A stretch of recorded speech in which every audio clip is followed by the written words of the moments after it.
you can see me. Sorry if we've been kind of taking a bit more time, but it keeps telling me that I'm offline. So basically it's saying that I'm not actually here when I am here. So I'm hoping that I am here. There, who's telling me that we're not here are wrong. Also, I have come dressed as a 17-year-old today. I am wearing my son's clothing. It's got to that level. Is it just me who does that? And instantly feels like I could probably just go and hang out with a group of 17-year-olds and they'd be like, yeah, totally cool. She doesn't like an old person at all. Is that just me? It's like an excuse of being delusionary. I've been on another 6-mile walk today. That's 2 guys in a row, yesterday and today. 6 miles, just doing it, not gonna lie, got massive blisters. It's the thing about age, isn't it? Just nobody tells you about age. Is it just me who's having one of those midlife crises? I'm like, when did things start to ache? It's not okay. Things aren't meant to ache. I'm not old. But suddenly I go on a 6-mile walk and I'm in pain. And I even did the wrong thing last night and popped my blisters. Apparently you're not going to do that because of potential infection. I'm like, oh my God, I was a child of the 80s kid. Like literally, we just popped everything. Like, you know, spot, pop, blister, pop, just anything. And also everything could be fixed with brandy. Hope we're all okay, everyone. I'll get going in a second. Hope we're feeling all right. It's been a bit mental, hasn't it, the last few days? Nice petrol crises brought on by stupid people in the papers putting things out to terrify people, and then loads of people moaning about people going and panic buying when they've just been told to do things for the past 2 years and they've gone ahead and blindly done it. But the minute that they hear something in the papers and they blindly do it, and then people aren't happy with the way that they've blindly done it, everyone starts having a go at them. Truth is, panic buyers tend to be mostly female, young and parents. So before we all start being bitches about individuals' behaviour, it's normal. Human behaviour, it's one herd orientated, so if others are doing it, you're going to go and do it. Secondly, it's to do with scarcity. You're a human being, you were an animal, at least considered one once, before we decided we were so much better than the rest of the animals, which isn't true at all, because we don't live in harmony, whereas the animals tend to. But nonetheless, scarcity means that you want to store. It's a primordial instinct. And then finally, it's like survival based, because you want to protect your own before everybody else.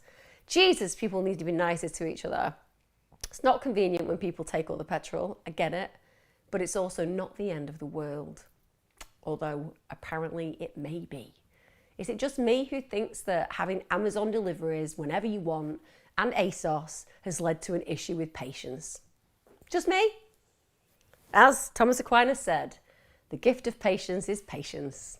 I think it makes more sense to me now than ever before. Right, let's get on with the questions. Lovely to see you all.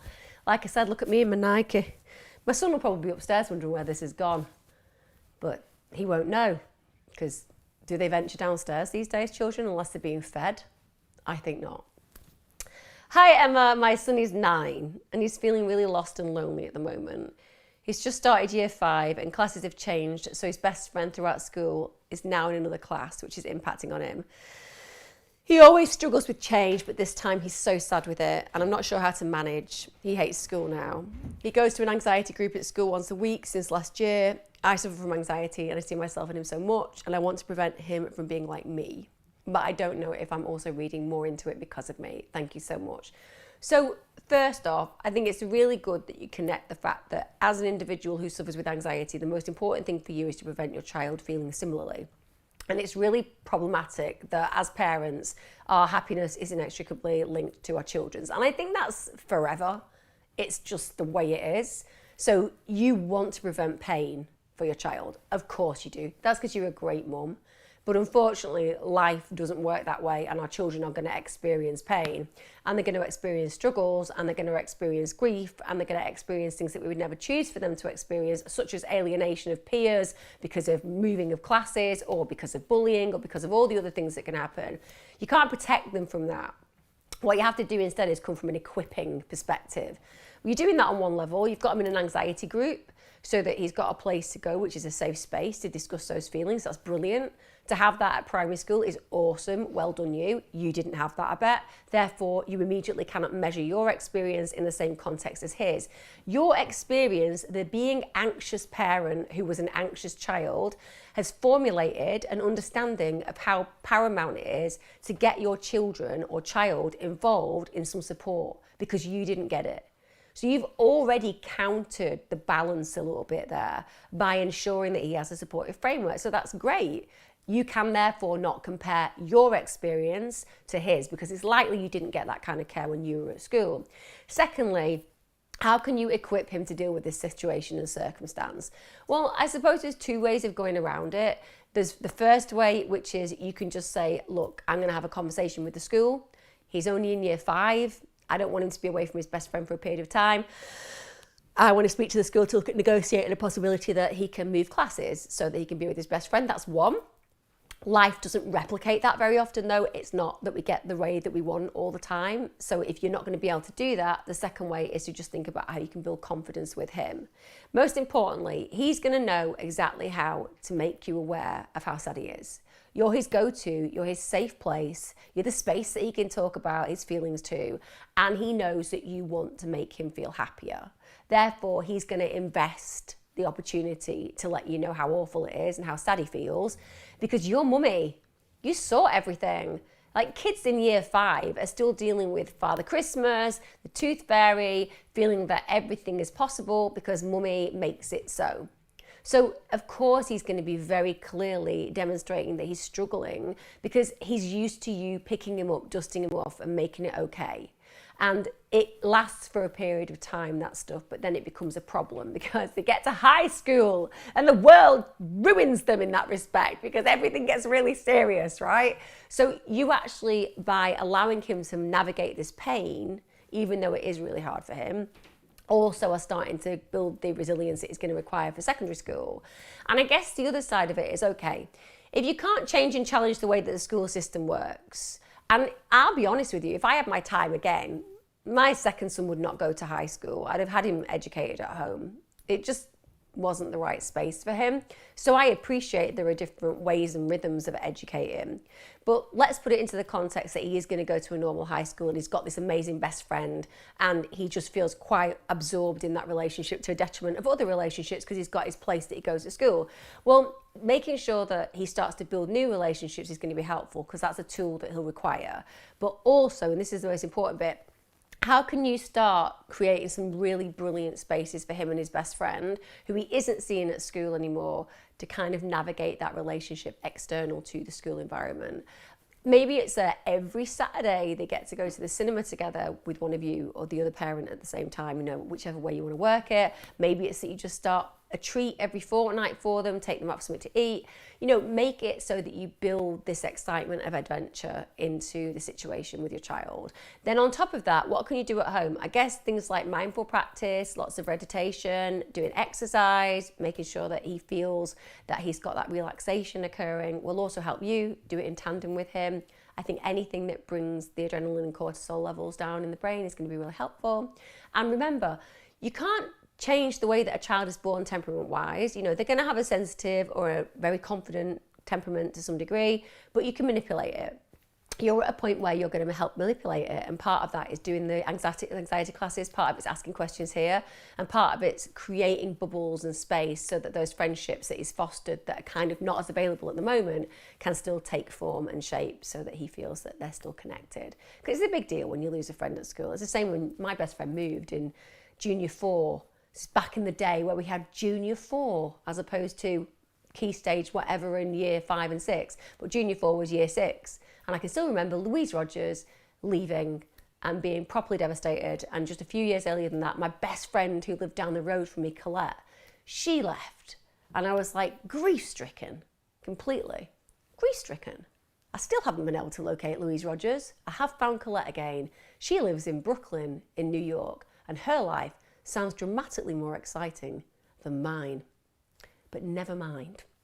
She's also a ballet dancer. Can you have everything? That's all I want to know. My 11-year-old has just gone off to year 6 and I feel she's been bullied for sweets money on certain days. She walks home with certain friends. How do I stop this, please? So my 11-year-old has just gone to year 6 and I feel she's been bullied for sweet money on certain days. She walks home with certain friends. How do I stop this, please? First of all, you need to figure out whether she is being bullied.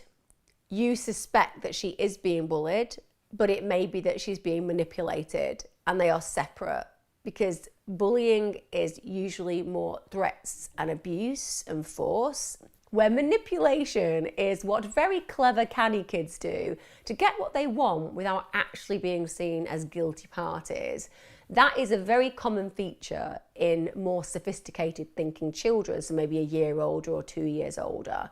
And also, when you're at school, the truth is, if you haven't got a lot of friends or you're trying to form relationships and you have something that other people don't have, such as a generous mother who gives sweet money to her daughter, then children want a bit of that. And you want to make sure that you're popular. So to some degree, you use it as a leverage stroke bribe to also integrate people into your world.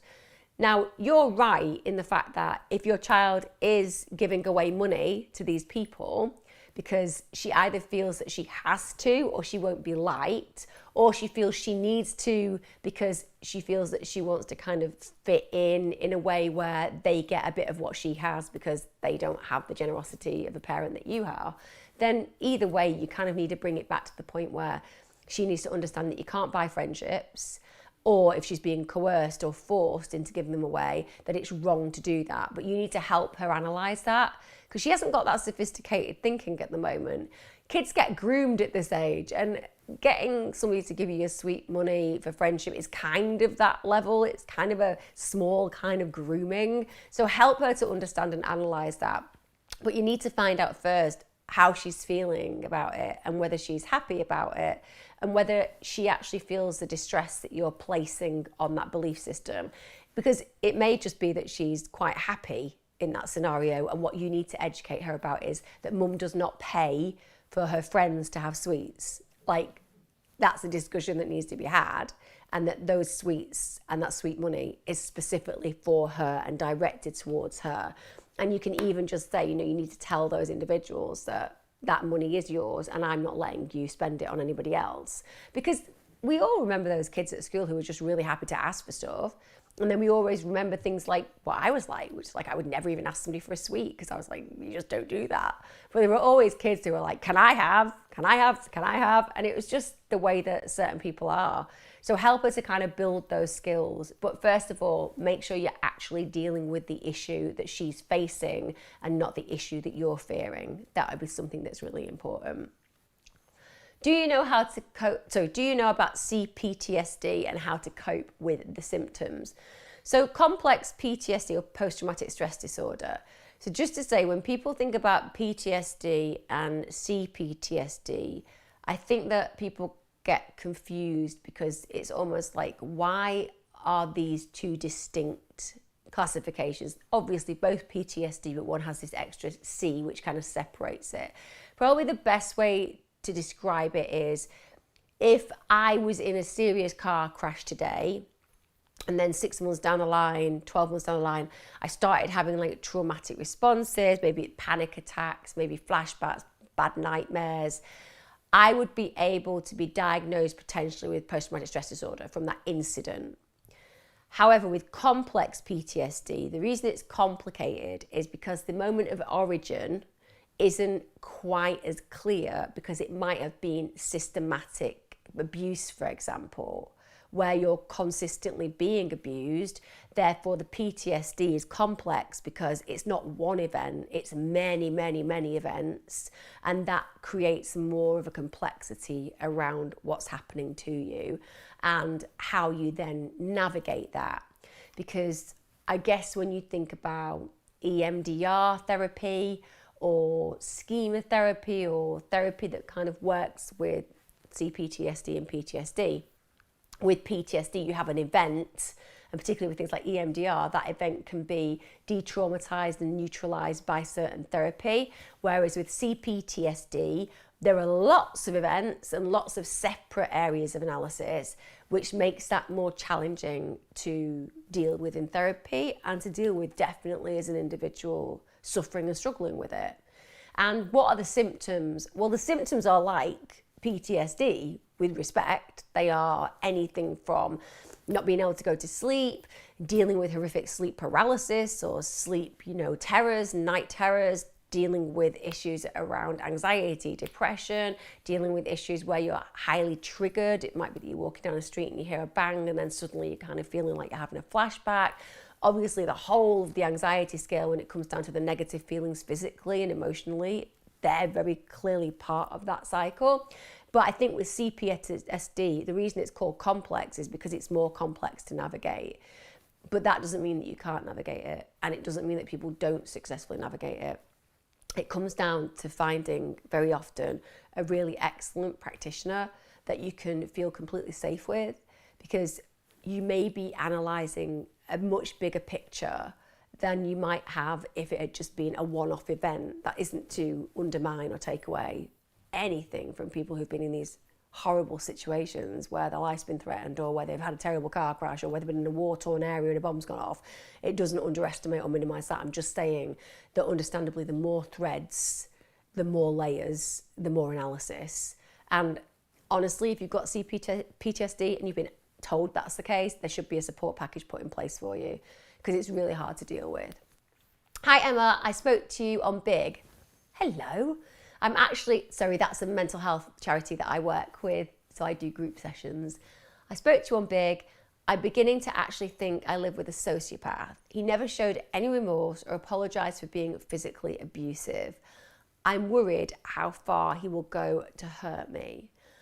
Am I assuming that you lived past tense with them or live currently?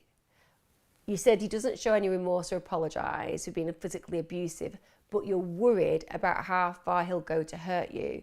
So I'm assuming that at this moment in time, you don't live with them, you've split up with them, but that they're still in your life. You still worry that they have the potential to come and do you harm. And the fact that you're feeling that, in spite of the fact that potentially you've ended the relationship, demonstrates a real core fear that is very understandable. Because if somebody can physically abuse you and show no remorse, that's high level abuse and not something that we should see in intimate, loving relationships. And I am hoping that you're out of the relationship at this moment in time, and apologies if I'm missing that point and you still are. Either way, it comes down to the same situation. The primary goal of removing yourself from an abusive situation is to find safety. However, it would be completely wrong of me to not recognise that one of the most dangerous times for people who leave domestically abusive situations is at the point where they have managed to get away, because that incites the individual who's caused them such pain and desired power over them to feel rage. And when that individual feels rage and they have a lack of control because the person's left, understandably, we're dealing with a very sensitive period of time, which is why the one thing that you can do is to protect yourself. So arguably, if this person has access to you and you are fearing for your life and genuinely are concerned that you could be put in grave danger, then I would absolutely speak to someone like Refuge, Women's Aid. I would explore opportunities to make you safe. If you genuinely feel that your life is at threat, then the primary reality right now is that you get somewhere safe. And that's why refuges exist. If you feel like you're not ready for that, then I would express your fears and feelings to a police officer, and I would sit with them and talk about the options that you have for getting some kind of things in your home that can make sure the police are informed if anything occurs. You know, whether that's alarms, whether that's buttons that kind of panic, let the police know that these things are happening, whether it's any of those things, including like who you can call on speed dial if anything bad is happening, or that person comes into your home, or at your home at least, comes to knock on your door. These are all things that need to be put in place. You need a kind of escape strategy.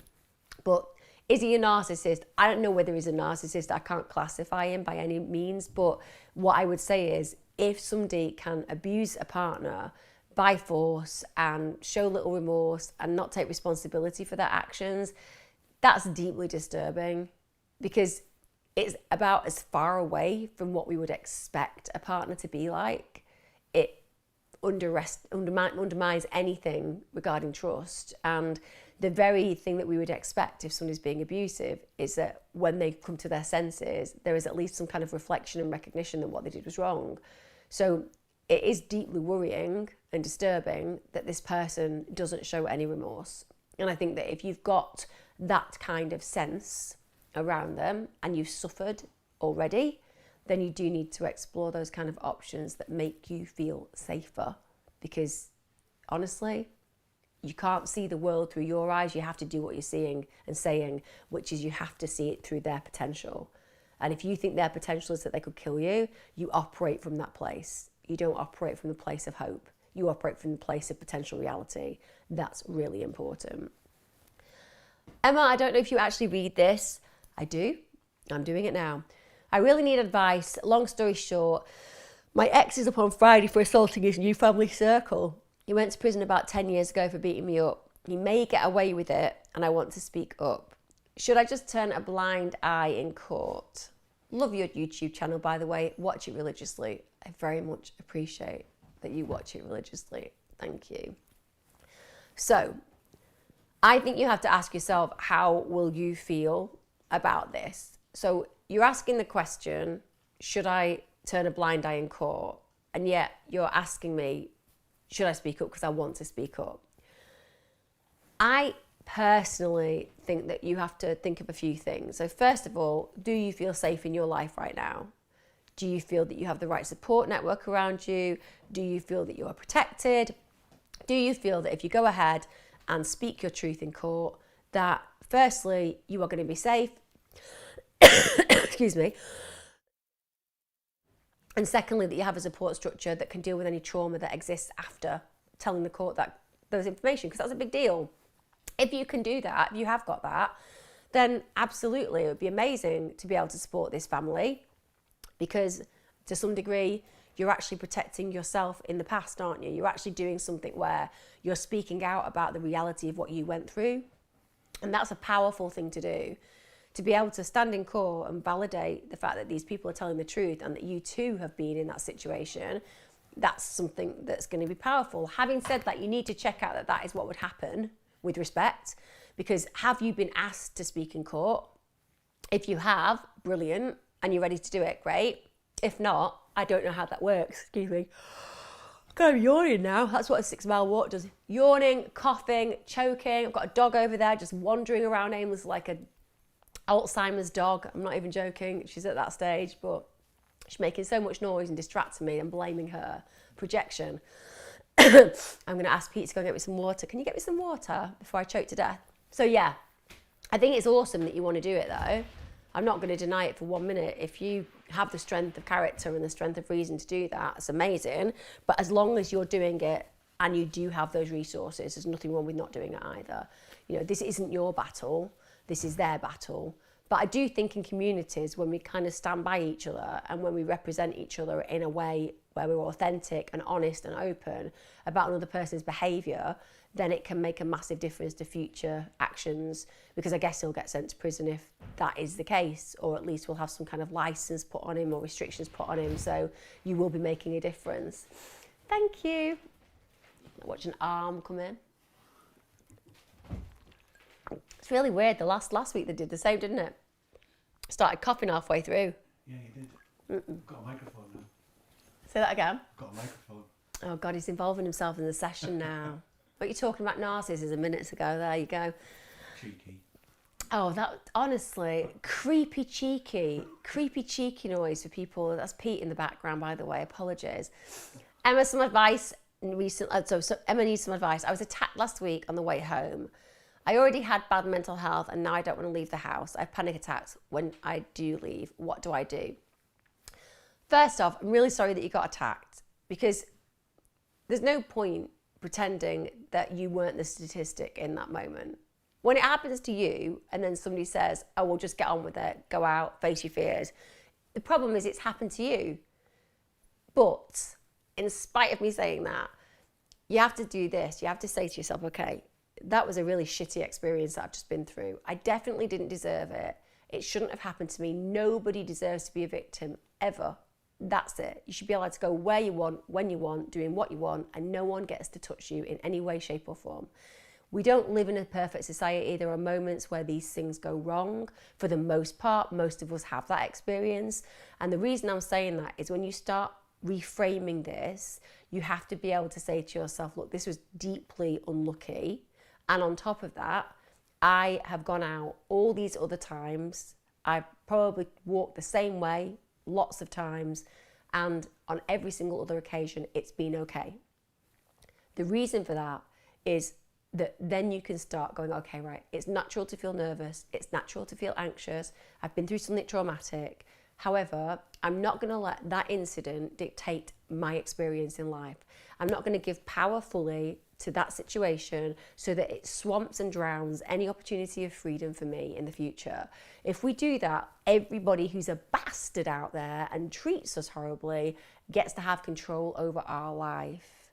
I see it as an act of conscious rebellion against that kind of power dynamic, when I refuse to be silenced, when I refuse to just do things that people tell me I am meant to be doing. I refuse to be created in a situation where people are powerful over me. I refuse to not walk down streets that I want to walk down because, you know, people might abuse me in certain ways. I'm going to not do that. I'm going to just accept that, like, I'm not going to allow people to put me in that position anymore. Like, I have grown and learned in life that there are always bastards out there. There really are. You know, it would be a lie. We've heard about the poor girl who got murdered in the last week. There are bastards out there, but they're few and far between compared to the average human who is great and the average human who is good. And if I'm going to let people treat me in a way that then limits my freedom, limits my opportunity, limits my experience, limits my voice, my action, then they win. Like, screw that. You've had a really bad experience and you're dealing with the trauma of that experience. And I don't know, you might need some extra help. Might be that you speak to victim support because you need to have that conversation. But in the same sense, it's about reframing it. Survivors were victims. You don't get to be a survivor without being a victim first.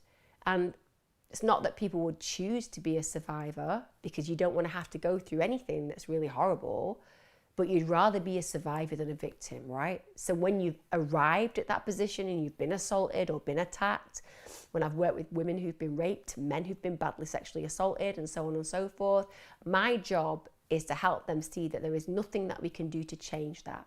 Nothing. But there is everything that we can do to affect change in the way that they feel about the world around them. And one of those jobs is to make them see that they got really unlucky. It's not because they deserved it. It's not because they're a bad person. And it's certainly not because it's going to happen again. Because if you change that reference and believe that it is always going to happen again, that individual who exerted power over you wins every single day of the week for the rest of their life and the rest of your life.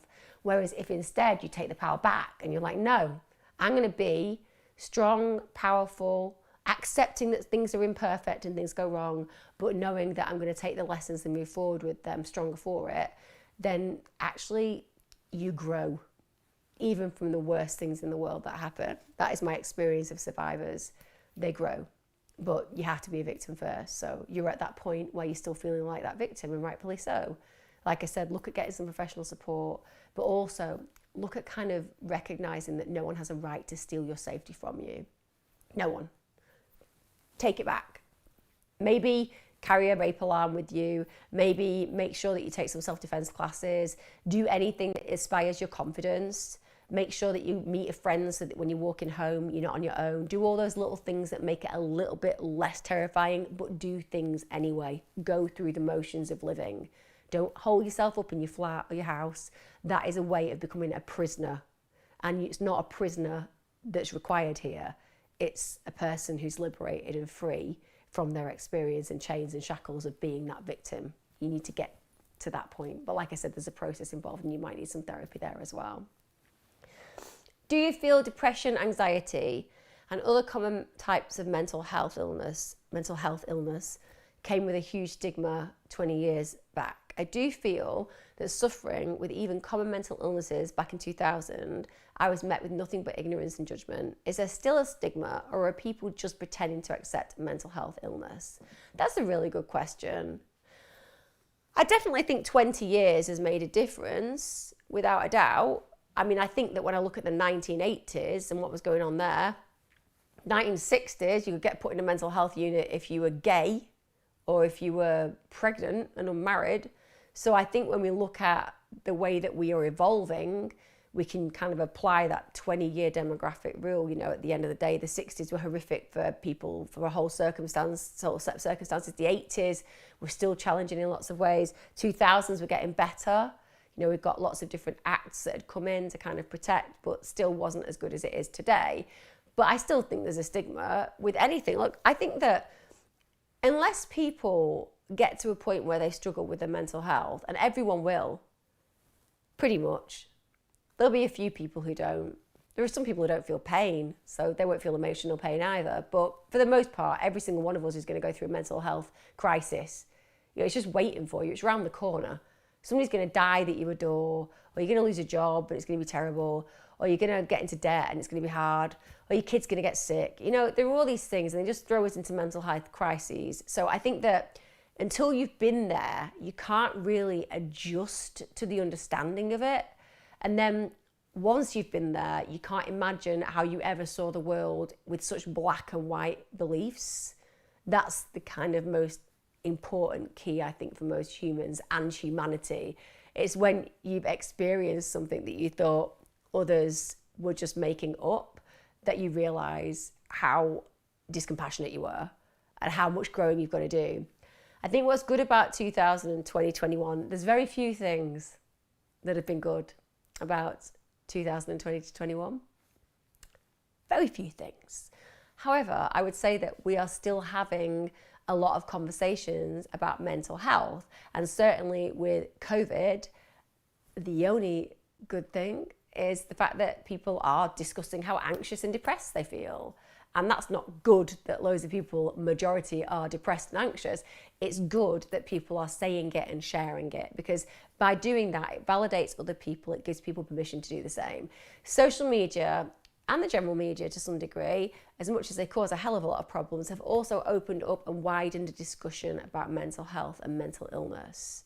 And mental health is something that you work at constantly. Mental illness is something that you can't avoid because it's an illness. And then somewhere in between is working on your mood, whatever that may be, so the power that you have over making change to that. And I think most of us have got a lot of power that we don't necessarily note or see. And I think that very often we aren't having honest conversations, in spite of we're in an open society, about the way we truly feel. I think we're still at a point where when people ask you how you are, a lot of us just see that as an invitation to say, I'm fine. Whereas I've always used it as an invitation to tell people how I feel. So if somebody says to me, you're right, and I'm not, I'll be like, not really. And they might not know how to respond to that, but it means that I'm validating the way that I feel. I think that everyone should invite each other to have conversations about difficult subjects. So in answer to your question, I think we're at a miles better place than we were in 1980 and 60. I think in 2000 we were still struggling. In 2021 with social media, we've had a lot of discussions. We're much more open about mental health, but are we meeting the needs of mental health and those people with mental illness? Probably not. That's the big step that needs to be taken. We accept it, we connect on it, we talk about it, we express that we understand it, but then the formulation for supporting those who are struggling with it feels a little bit lackluster, and the services cannot reach. And also, in my opinion, really honestly, I don't think we do really good in the mental health system in the UK. I'm past caring what people think of what I say in that respect. I think what people need when they're suffering from a whole heap of mental illnesses is, first of all, to be compassionately treated, to be warmly treated, to be given a safe space where they feel really, really safe and where they can learn to thrive and grow, as opposed to being put places which are really quite scary a lot of the time, or left in spaces where they're not coping and somehow not connecting that this system, which is becoming more and more problematic because more and more people are getting sick, isn't meeting the needs, and yet we keep using the same system. But anyway, it's more political, but I am quite political, so never mind. Hi Emma, it's a long one this apparently. It's got long one is the title. Hi Emma, I hope you're okay. I've been putting off contacting you for a while. Oh, shouldn't do that. Because I hope things would get better, but they've been getting progressively worse. I've struggled with my mental health for the whole of my teenage life. I'm 17 now. Oh, 17. You're young. So when you're saying you've been struggling with your mental health for the whole of your teenage life, you're 17 now, you know, that's a large amount of your experience. You know, that's a large amount of your whole life. My preferred methods of support are through therapy, medication, and teachers that I really trust. I can't talk to my mum because she doesn't believe mental health is real. My friend's a stand-up comedian, and she opens her set and says, "Hi, my name's Vicky. I'm somebody who suffers with depression," or as my father says, or as my father calls it, "No, you don't." So I think that a lot of people acknowledge the fact that not everybody's okay at listening to people who have mental health issues or believing that people have mental health issues. So she doesn't believe mental health is real. It caused me attention seeking, so I've given up trying to talk to her because she only makes me feel worse. Because of this, I turned to my favourite teacher at college. She's always there for me when I'm struggling and lets me sit with her because I have no friends to sit with. She's the only thing keeping me alive, and it's been that way for at least a year. However, since returning and going to the year 13, she's told us that she'll be going on maternity leave in December, so I won't see her again after that.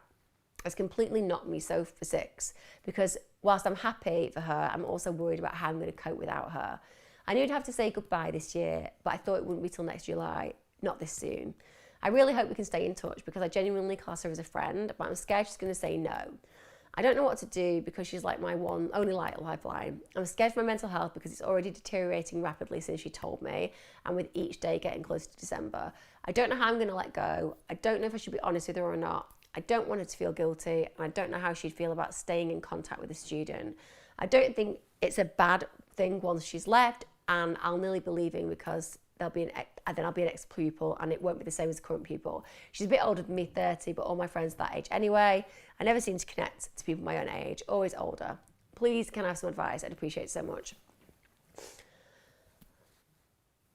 Every college will have a different idea about what's appropriate for teachers and not. Certainly, I run a mental health service at a really, really large college, and I definitely kept in contact and still do keep in contact with certain students, but that's a call that every individual will make for themselves and depends on policy. After the student leaves, it shouldn't be that much of an issue, but it might be an issue for her. You know, I've got to be honest with that because obviously a teacher is there to teach and build good relationships, and she obviously has done that extra mile that's mattered deeply to you, and she may wish to carry that on.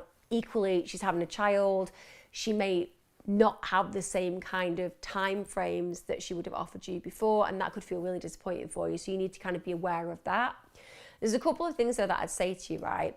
So first of all, you sound really grown up, and that can be a problem when you're 17 because your idea of how other 17-year-olds are meant to be acting is based on your experience of being a 17-year-old.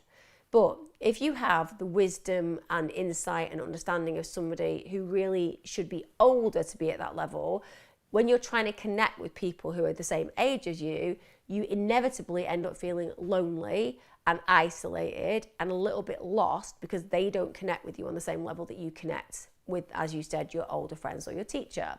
This is something that will shift and change as you get older. It's very frustrating when you're young, but it's just about an emotional maturity, perspective and position. As other people grow up, they will catch up a little. Not always, but most people will catch up to a level that is similar to you. So this is a waiting game right now. Secondly, the idea that this teacher is the be all and end all in your college just isn't true. You have relationships with other people, albeit older than you. So you're good at forming relationships and sustaining and maintaining them. Secondly, you have gone into college and you've built this incredible relationship with her, and you've been honest and authentic, which is why you've been able to cross that bridge where you've got this kind of connecting and meeting of minds. And now she's leaving you in your head because she's having a baby, but actually this is just situational. She's not choosing to leave you or abandon you. She's just choosing to have a baby, and it happens to coincide with timeframes that aren't ideal. Having said that, the fact that you've been able to manifest this amazing relationship is testament to who you are as a human being, who you are with much potential.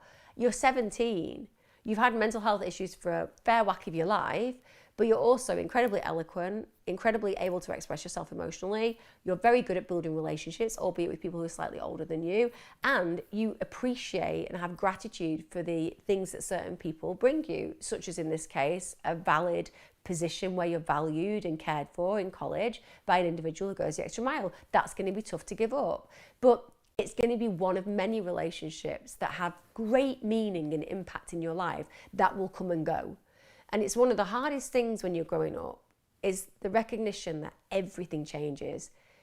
Everything is constantly in a state of flux, and it causes grief, it causes loss, it causes pain, but it also causes growth, and it causes self-actualization in the long term, which is where we really get to know who we are, and it causes a real empathy and compassion as human beings in who we are and what our experience is with the people who are around us, because it means that we acknowledge meaning.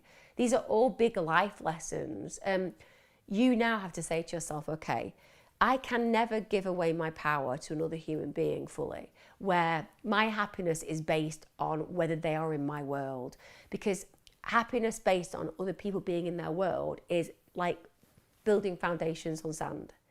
It's going to slide away in the end, because people change, they shift gears, they die, they do all these things that are beyond our control. So we have to rely and invest in us. The best position is to know that if the whole world was taken away from you, whilst it would be agonizing and painful, you would find the resources and resilience to stand true and stand firm in your faith of being, to know that you would get through, albeit in pain. And it's like at 17, it's really overwhelming to imagine that. So you've got so many resources and capabilities just in that section that you've written to me. You're very articulate, very bright. Your world now is going to be expansive, because at 17, you're going to be getting to 18, then probably going to university, and you have a journey to go on that is just incredible. And at times it will be full of absolute intoxicating joy, and then sometimes it'll be incredibly sad, and you'll have relationships that won't work, and you'll be incredibly glad, and then you'll be incredibly sad, dependent on your experience. And these are all amazing things that are waiting for you. But try to acknowledge that this lesson is painful but useful, because as you manifest changing by going through the loss of this individual, albeit you can keep in contact by text, as you can say, well, that was really important. That was such a profoundly important relationship to me. And it's one that I'm going to be deeply grateful for and deeply thankful for, but it's also one that I'm going to acknowledge it was time limited, and that everything I put into that still has deep meaning, and everything that she did to me and for me still has absolute grounding understanding in what makes great relationships, where people give you things because you deserve it and because they want to see you thrive. These are all incredible lessons. You will be okay as long as you stop looking at what you're going to lose and start looking at what you've achieved through it. That's the key. If you look at the stuff that we're not having, then it's always based in pain and grief. If we look at the things that we've learned and grown from, then it's always based in hope and fruition. And they're really powerful things to connect with. It's taken me so long to trust again, and it's been broken. I don't know if I will ever get it back again. How can I trust again? And all I can think is that people are lying to me. My heart is breaking right now, and I don't know how to fix it. Is that just a standalone, Pete? Okay, let me read that again. It has taken me so long to trust again, and it's been broken. I don't know if I'll ever get it back again. How can I trust again when all I can think is that people are lying to me? My heart is breaking right now, and I don't know how to fix it. I'm assuming that somebody's split up with you, or that you've been horribly let down by somebody who's a really good friend. And what I'd say to you is, there are shitty people in our lives sometimes. I mean, I can wrap it up in different words, but we meet people and we invest in them. We love them. We give them our trust. We let them into our lives. And then they take a massive grap on our head. It's as simple as that. They shit on us. And in that moment, we can think to ourselves, what is it about me that this human being who I gave so much good stuff to has literally bled me dry and now is treating me like I have no meaning? Well, it's because none of that's to do with you.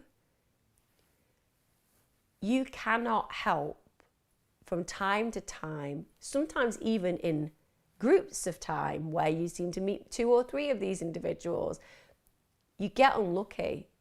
You meet people who manipulate, who use, who steal, who take, who hurt. You get these people. And if you want to make it about you, well, you can do that, but that's not going to serve you any purpose whatsoever, apart from to limit you in relationships that actually are good and have meaning. Like if you say, okay, well, what I'm going to do now is this bastard's come into my life, treat me like shit, and now what I'm going to do is make sure that I never have a good relationship with anyone in the future. That mindset is a really damaging mindset, isn't it? Because first of all, that would mean that the person that had come in who didn't deserve you in the first place because they breached your trust and broke you to a degree as far as your heart is concerned, they now have got power over you for the rest of your life to a detriment of any good relationship, meaning that you're literally going to spend your life on your own because somebody hurt you. That's not a good mindset to have, is it? Because that would mean that literally they had done irreparable damage to you whilst they've just swanned off not caring, because they're the kind of person who can do that. When you bring it back to, okay, what power do I have? Well, I have a power of my own perception, which is I know I'm a good thing. I know I'm a good human. I know I deserve more. I know that I have so much to give people in my world. But what I'm going to do is I'm going to learn from this experience with this person that maybe there are some warning signs, maybe there's some red flags. There are red flags in relationship. We can all pretend that we never saw things coming. I get it. But most of the time there are red flags. Like, what were the red flags? What can you pull from this relationship that you've been let down over that will be able to equip you to notice those kind of things in the future? It might be the fact that they didn't listen to you as you should have been listened to. It might be the fact that they didn't remember specific things that were important to you. It might be that they put you down. It might be that they promised you the world and then gave you an egg. You know, these are the things when things aren't playing out as the person promised. And what do you take is then you learn and ingest all of the things that are key learning experiences, meaning that the next time you meet somebody and you open yourself up to them and you offer them your world, you have some boundaries and restrictions on that until they prove themselves. Often people get hurt because they are open-hearted. Open-hearted people are beautiful. You don't want to change the way you are because you've met some nasty piece of work. You don't want to change a little tiny piece of that, apart from, as I said, the learning behaviors that you can take from the experience of being let down and the red flags that kind of can serve you to act quicker if these happen again. But aside from that, you want to be like, I am open-hearted and therefore sometimes I get hurt. But I'm never going to change being open-hearted, because one day the right person, the right circumstances, with the right level of trust and value is going to walk into my life and make me feel as I deserve to feel. And I will know that because I have remained open-hearted. Don't ever say you can't trust again. All life is trust. We have micro trust interactions millions of times a day. I turn on my gas and I trust I will not get blown up. I let my children go out to college and I trust that they will return home safely. Everything is a micro trust interaction. There's no use doing the all or nothing. I must never trust again. Well, then life would be a terrifying experience, wouldn't it? Because we trust all the time. That's a good thing, because 99.9% of the time it pays off. You just didn't get your payoff, but you can get your payoff as long as you stay open-hearted and stay willing to believe that there are good humans out there, and eventually you're going to find the right one. Because believe me, if this person has been a tossbag to you and they've left, you are so lucky, because you don't want to waste another second Forget another day, another second with that fool. Simple as that. I have EUPD, PTSD, agoraphobia, severe anxiety, and depression. I also hear voices. What would you say would be the best treatment for me, as I seem to be forgotten about by the mental health team? One of my problems is paranoia and no self-confidence. You have a lot of diagnoses there, and I think that when you have so many, it can be really difficult to trust what's going on with you. Emotionally unstable personality disorder, post-traumatic stress disorder, agoraphobia, severe anxiety and depression, and you also hear voices, so we could have some psychosis from time to time, or even you could be OCD spectrum and they might not be voices that are externally, you might have them more internally. Whatever, if we kind of bring that back to putting severe anxiety and depression, let's just call that, you have anxiety, you've got a fear of going out, and you've also got these, what I would say, EUPD and PTSD. I mean, again, the reason I'm doing this is because I'm like, well, so many of these could almost be merged, and I'm like, have you got the correct diagnosis? Or is this where you've seen several people and several people have diagnosed you with different things? The reason I'm asking that is because I think when you're asking about, you feel like you've been forgotten by the mental health team, one, you shouldn't have with all those diagnoses, but two, I think you would benefit from a psychiatric evaluation. If you could afford a private psychiatrist, I would absolutely pay for one, because honestly, it might cost you £300, £400, but to have a massive session with somebody where they go through everything and at the end of that can explore what's going on for you, because it might be that they have a very different perspective because they're dealing with that holistic classification system where they can actually really go through every single question and take time with you. You might find that you come out with something that gives you more understanding. I'm saying that because let's look at EUPD. Obviously, that's going to be something that's really challenging. It's hard at times to regulate your emotions. It's hard to feel that you can trust in relationships. Often you feel a sense of paranoia within those relationships, or you might be a bit suspicious about them. You might find it difficult to commit because of these things, or you might feel incredibly needy when you're in a relationship, and so on and so forth. But that, arguably, again, we could say, oh, well, when somebody's suffering from severe anxiety, then those kind of things can be provoked as well. These kind of fears that we've got. When you've got PTSD, again, lots of veterans with PTSD will often have things like low confidence and paranoia in relationships. So the reason I'm saying that it would be helpful for you to kind of explore this a little bit more is so that you can kind of get to grips with where you are, what the classification is, and also how you can then start managing it more effectively. So EUPD and BPD, often to do with trauma. So is there trauma in your life? If you have got trauma in your life and you're asking about kind of what kind of therapy, I suppose all of those could be looked at in schema therapy. That's one. You could also explore classic CBT because that's available in the NHS. But schema therapy often will work in modes. So they'll look at the mode that you're operating in and help you to work better in those modes. And also, I suppose you could look at something like EMDR, but that would be more about dealing with specific issues, like it might be the PTSD and it might be the agoraphobia. But arguably, you might want to kind of do a mix and match with different paradigms. You don't have to be long term. When you think about EMDR, that tends to be more short term. Schema therapy tends to be more short term. So you can look at those kind of options. Also with EMDR and schema, you'll often get a clinical psychologist who's then specialised on top of that in things like schema and EMDR. So you get good professionals who have really worked through their own professional core subjects and then gone on to further train in areas and elements that have interest to them. And that makes it great because you're going to somebody who just loves the area and analysis of that particular area.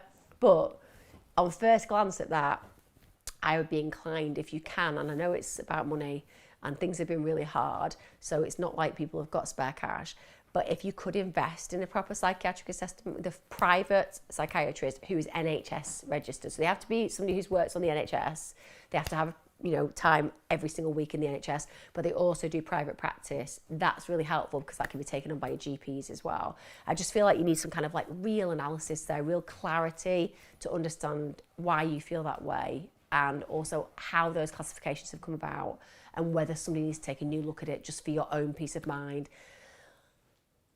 Oh, I disappeared.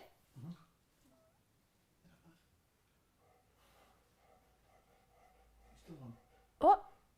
Still on. I'm still on. I was like, what's he done? He's gone.